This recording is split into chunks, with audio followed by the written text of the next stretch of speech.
Assalamualaikum warahmatullahi wabarakatuh. Alhamdulillahilladzi ja'ala sholata imadaddin wa mi'rajal mu'minin. Wa ashhadu an la ilaha illallah wahdahu la syarikalah. Wa ashhadu anna sayyidana Muhammadan Abdullah wa rasuluh. Allahumma sholli wa sallim wa barik ala sayyidina Muhammadin wa ala alihi wa sahbihi al-akhyar wa man tabi'ahum bi ihsanin ila yaumiddin, amma ba'd. Alhamdulillah, kita bersyukur pada Allah hari ini bisa bertemu, bersilaturahim, bertatap muka, dan juga mendapatkan ilmu sekaligus meningkatkan iman dan amal soleh kita. Alhamdulillah, kita bersyukur kepada Allah. Kemudian salawat salam kepada Nabi kita Muhammad Rasulullah SAW beserta keluarga dan sahabatnya. Hari ini saya akan menyampaikan judulnya nikmatnya iman. Nah, Bapak Ibu ya, kalau kita lihat sehari-hari, kalau kita evaluasi ke dalam diri kita dengan mengukur perasaan dan pikiran pada waktu kita menjalani kegiatan kehidupan kita, apakah kita selalu senang? Jawabnya apa? Apa ada susahnya atau senang terus? Ada susahnya. Jadi ada senang, ada susah. Kemudian ada nggak kalau kita dalam keseharian perasaannya galau? Ada. Perasaannya kecewa? Ada yang bilang nggak ada? Oh, ada itu. Kalau yang bilang nggak ada berarti malaikat. Kalau manusia pasti ada. Cuman kalau galau berketerusan, enak nggak? Kecewa berketerusan, enak nggak? Sedih berketerusan, enak nggak? Bahagia berketerusan, enak nggak?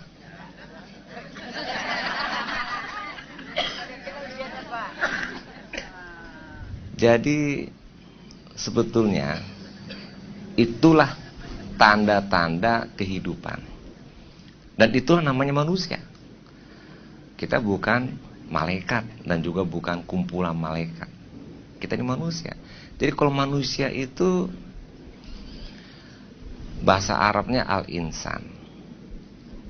Diartikan juga an-nasa, yaitu pelupa. Dan juga dari lupanya itu pasti ada salah-salahnya. Dari salah-salah itu akan muncul kecewa, sedih dan sebagainya. Nah, oleh karena itu kehidupan ini merupakan sesuatu yang menyertai kita. Tetapi, nah ini yang paling penting nih Bapak Ibu ya. Tetapi kita harus mengendalikan kehidupan kita 24 jam tiap hari dalam kondisi keimanan kepada Allah. Sehingga apapun yang kita hadapi, kita tetap dalam kebaikan dan dalam kebahagiaan. Sedih, ada orang dekat kita meninggal. Betul, kita sedih dan menangis. Besok nggak boleh sedih lagi. Minggu depan nggak terus-terusan sedih. Pakai baju hitam terus mengurung diri, nggak boleh. Cukup sekali sedih, besoknya kita hadapi masa depan. Kita kendalikan. Itu yang sedih. Yang bahagia, ada juga orang yang bahagia sampai lupa diri. Wah, senangnya bukan main, gembira, lupa diri. Nggak boleh juga. Akibatnya dia akan terjerumus dengan berlebihan. Kebahagiaannya sampai mungkin boros, hura-hura, terus kemudian kebablasan, begitu ya. Nah, oleh karena itu Allah berfirman dalam surat An-Nahl, "Man amila solihan min dzakarin au untha wa huwa mu'min falanuhyiyannahu hayatan thayyibah. Jadi kata Allah, orang yang beramal soleh baik laki atau wanita, dan dia orang yang beriman. Nah, kata kuncinya dia beriman, maka Allah akan berikan kehidupan yang baik. Jadi iman itulah yang menjadikan kehidupan kita yang baik. Kehidupan yang bahagia dan senang 24 jam. Itu janji Allah. Nah, ada hadis Nabi yang diriwayatkan oleh Muslim. Begini bunyi terjemahannya. Berbahagialah orang-orang yang beriman, apabila dia mendapatkan kebaikan, kesenangan, kesukaan, kelebihan, kebahagiaan, dia bersyukur kepada Allah. Karena dengan syukurnya dia akan mendapatkan kebaikan. Apabila dia mendapatkan kesulitan, kesukaran, kesusahan, ketidaksenangan, maka dia bersabar. Karena dengan sabar dia akan mendapatkan kebaikan. Bukan main, itu hadis Nabi. Jadi Bapak Ibu, Rasulullah sudah menekankan kita nih, orang-orang yang beriman ini pasti bahagia. Kalau ada di antara kita belum merasakan kebahagiaan, belum merasakan kesukaan dan kesenangan hidup, dan itu tidak identik dengan jumlah uang yang kita miliki, tidak identik dengan mobil kendaraan yang kita miliki, tidak identik dengan rumah yang kita miliki, tapi identik dengan keimanan yang kita miliki. Sehingga dalam dua situasi kondisi yang kita hadapi sehari-hari bisa dihadapi dengan baik, sehingga kebahagiaan tetap terpelihara, kesenangan hidup tidak terpelihara, tetap terpelihara. Tidak kecewa, tidak frustasi, tidak stres, tidak depresi, tidak sakit jiwa, bahkan begitu. Tidak akan terjadi. Nah, apa dua situasi kehidupan kita tadi kata Nabi? Coba sekarang saya tanya kepada Bapak Ibu. Hari ini senang apa tidak? Alhamdulillah. Oke, satu kondisi senang. Selesai pengajian kita, sampai di lift depan, kita mau turun, rebutan. Terdesak-desak, terdorong-dorong. Suka apa enggak? Enggak suka. Senang, sampai di luar tidak senang. Masuk lift, sempit-sempit. Apalagi badan awal lah tumbuh besar. Ya ibu-ibu, ya subur kata Pak Dirut. Subur, kalau apa-apa masuk lift bisa 10, kalau ibu 3 orang cukup. Nah, sampai enggak suka, enggak senang, apalagi panas. Turun ke bawah, ketemu teman, alhamdulillah senang, ya kan? Nunggu mobil lama enggak senang. Naik mobil sempit-sempitan lagi, maklum, subur. Akhirnya sampai rumah, ada anak ketemu di rumah, minta ini minta itu. Kadang-kadang kita nggak suka, atau mungkin dalam kondisi itu tidak senang. Begitulah kehidupan kita, senang suka, tidak senang tidak suka, suka tidak suka, terus begitu kehidupan. Betulkah itu situasi yang kita hadapi? Dan apakah ada di luar dua situasi itu? Pak, saya nggak suka, dan juga saya bukan tidak senang dan bukan juga senang. Tengah-tengah. Ada yang tengah-tengah. Pasti berat ke kiri atau ke kanan. Saya ingin menggambarkan pada Bapak Ibu, kehidupan kita itu yang akan kita jalani. Nah, oleh karena itu Rasulullah telah menyebutkan tadi, dalam kondisi senang, bersyukur kepada Allah, tenang jiwa kita. Misalnya pegawai bank negari dapat bonus, namanya insentif,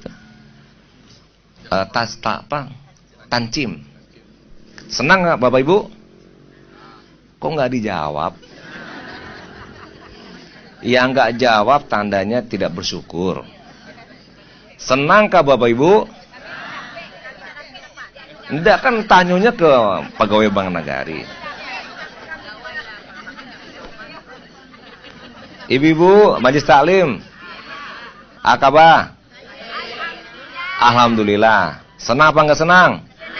Nah, sama-sama disiko senang kan sama. Yang penting hidup tuh kita nikmati. dengan dasar iman. Nah, Bapak dapat tancin. Kalau kita menerima insentif, bonus atau apa namanya, tidak dengan bersyukur kepada Allah, maka ujungnya tidak baik. Bahkan dapat uang kok nggak baik, Pak? Iya.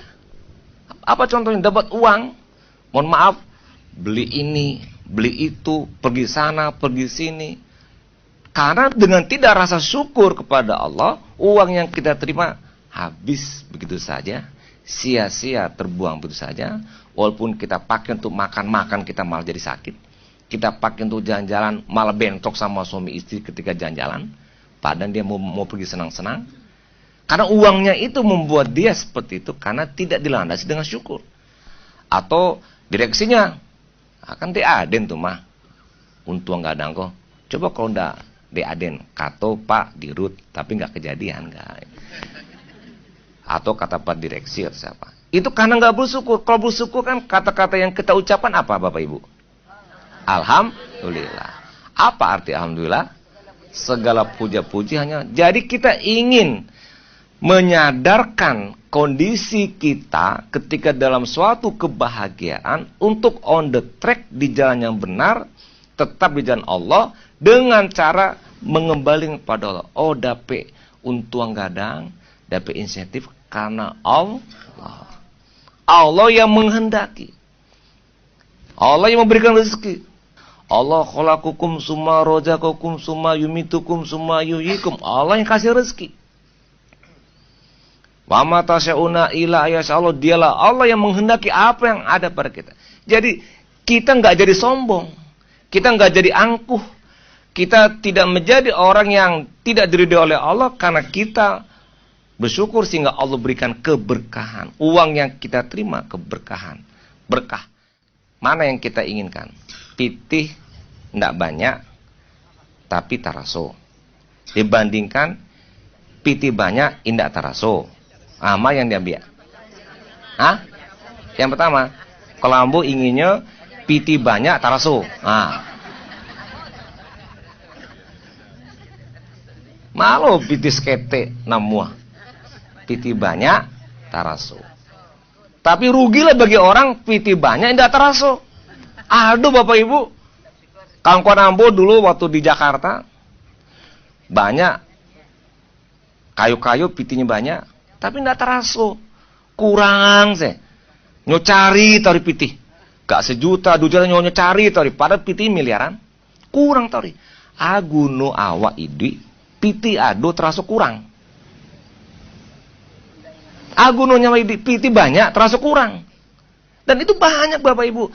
Apa sebabnya? Karena tidak bersyukur. Coba kembali kepada Allah. Atau awal dapat banyak piti, indah jon desketik dapat kemaji. Tahun lalu dapat sekian ya.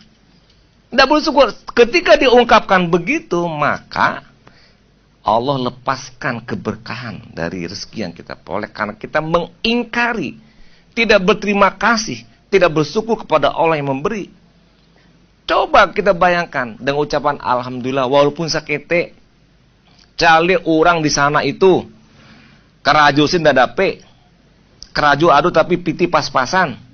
Adu keraju cukui tapi tidak dapet bonus. Awak dapet bonus. Apa enggak bersyukur? Nah, jadi Bapak Ibu, situasi pertama yang kita alami dalam kehidupan kita adalah kebahagiaan, kesenangan, kesukaan. Itu pun bisa membuat kita tidak baik kehidupan kita kalau kita tidak bersyukur kepada Allah. Oleh karena itu, dalam kondisi kebaikan, kesenangan dan sebagainya, langsung kita kendalikan diri kita. Alhamdulillah. Oh hebat coba Bang Negari. Iyalah Allah yang menentukan. Alhamdulillah. Jadi kemungkinan kita jadi ujub, jadi sombong, jadi angkuh, langsung diluruskan on the track kepada jalan yang benar. Tapi kita tidak hanya bahagia dalam hidup kita tadi yang saya sebutkan dalam waktu 24 jam. Pasti ada susahnya juga kan? Nah, ketika susah, supaya kita tidak larut dengan kesusahan, supaya kita tidak kemudian terus-terusan sedih, kecewa, marah dan sebagainya, maka kita harus selesaikan itu. Stop kesusahan, stop kesulitan, stop kekecewaan, stop kesedihan. Dengan cara apa? Bersabar. Sabar Bapak Ibu.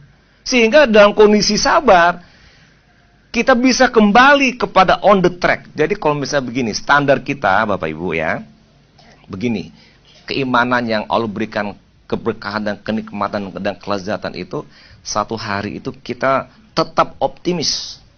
Satu hari tetap kita motivasi tinggi. Setiap hari kita bersemangat. Setiap hari wajah kita tetap cerah. Setiap hari wajah kita tetap ceria. Setiap hari suasana kebatinan kita bagus dan enak. Bisa paham saya? Itu yang harus tetap ada pada diri kita.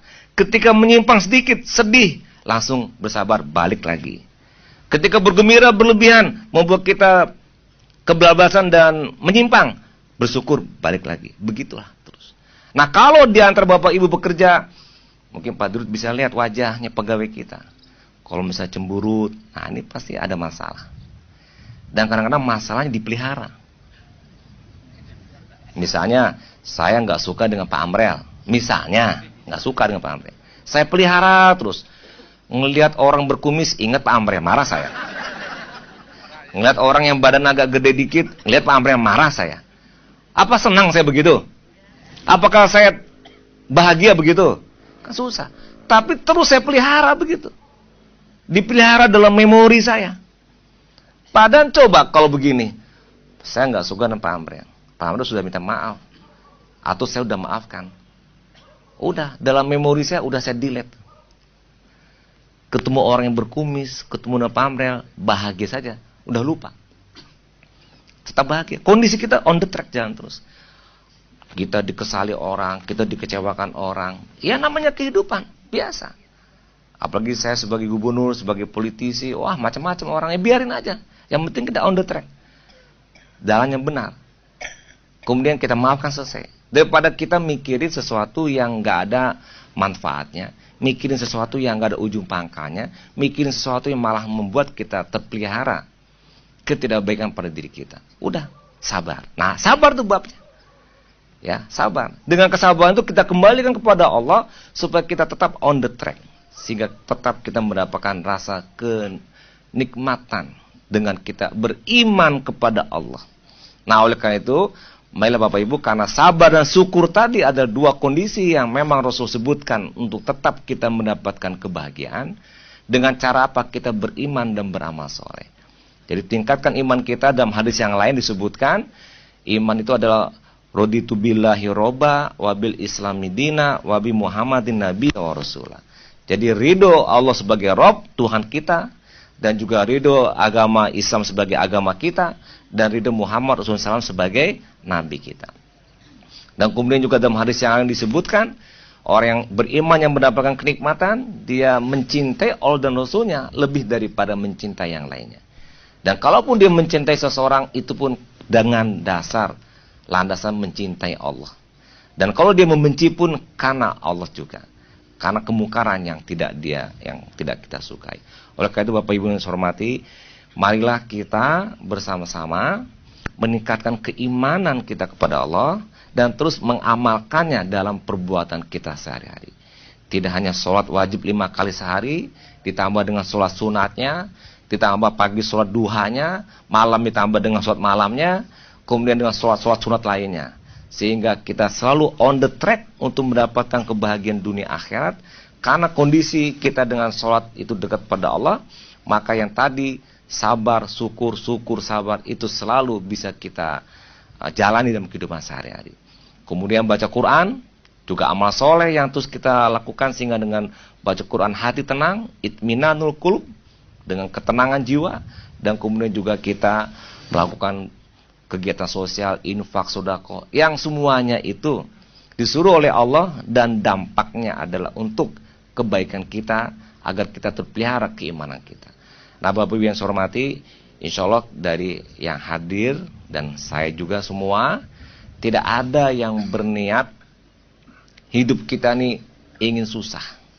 Cuma kadang-kadang yang saya tadi sebutkan, kita memelihara kesusahan. Kita meng-create kesusahan buat diri sendiri. Kita memberikan suatu inisiasi terciptanya kesulitan pada diri kita. Ibu-ibu ngumpul. Baru aja ketemu, si Anu begitu Asen begitu. Ibu, enggak. Iya mana? Tadi yang mudahnya bisi-bisi bodoh itu istrinya Pak Gubernur tua itu ala macam-macam komentarnya. Oh begitu. Kan batu tua. Kan itu, Bu. Ibu dipakai cean tuh, Bu. Nada bisi tangga, nada alhamdulillah. Nah, ada yang memang suka begitu. Padahal dia memelihara ketidakbahagiaan pada diri dia. Karena kalau kita berbuat maksiat, Bapak Ibu, itu kemaksiatan itu ibarat noda-noda yang mengotori hati kita. Yang kalau banyak kemaksiatan, semakin banyak noda-noda tadi, dan kemudian menutup hati kita. Dan akhirnya apa yang terjadi pada waktu itu? Susah, kecewa, sulit, tidak bahagia. Di kepala tuh udah bercampur aduk. Sehingga ibarat komputer jadi hang. Kenapa hang? Karena dia pelihara. Dia saving terus. Kesulitan dan kesukaran dia saving terus dalam memori otak dia. Kalau saya nggak mau, ngapain saya saving yang nggak bagus, yang nggak baik. Saya buang semuanya. Sehingga kita husnuzon kepada Allah. Apa yang telah Allah tentukan kita sangka baik. Dan husnuzon kepada apa yang terjadi dalam kehidupan kita. Husnuzon, ketemu dengan Pak Yohanes, diem. Ketemu dengan Pak Indra, diem. Wah, kalau ada orang begini, ala berang lo Pak Yohanes kambo, ala berang lo Pak Indra. Coba kalau ambo ungkapkan kata-kata itu dalam hati saya susah apa senang? Nih, saya ketemu Pak Indra sama Yohanes, diem aja. Terus saya mengatakan ala berang kambo, ala macam-macam. Susah nggak saya? Tapi pada waktu yang sama juga ketika Pak Indra dan Pak Yohanes diam, mungkin Pak Indra kok sedang mamikian abang negari kok hebat gitu kan. Pak Yohanes kok sedang berpikir pegawai kok patuh seduju aturan. Ambo berhusnuzon. Senang namo? Senang tak? Akhirnya kok yang mau sarang susah sih ya. Nah itu menjadi awal ciptakan saja kesenangan buat diri kita, jangan susah. Istri terlambe menyiapkan makanan ala berang. Berang apa? Iya bantu ibu? Enggak. Oke, saya rasa marilah kita ciptakan kebahagiaan ya dengan iman dan amal soleh, dan kita bersangka baik terhadap segala suatu peristiwa yang terjadi pada kehidupan kita. Semoga kita terus on the track dalam kebaikan di dunia dan insya Allah nanti di akhirat. Terima kasih. Mohon maaf kalau yang salah. Assalamualaikum warahmatullahi wabarakatuh.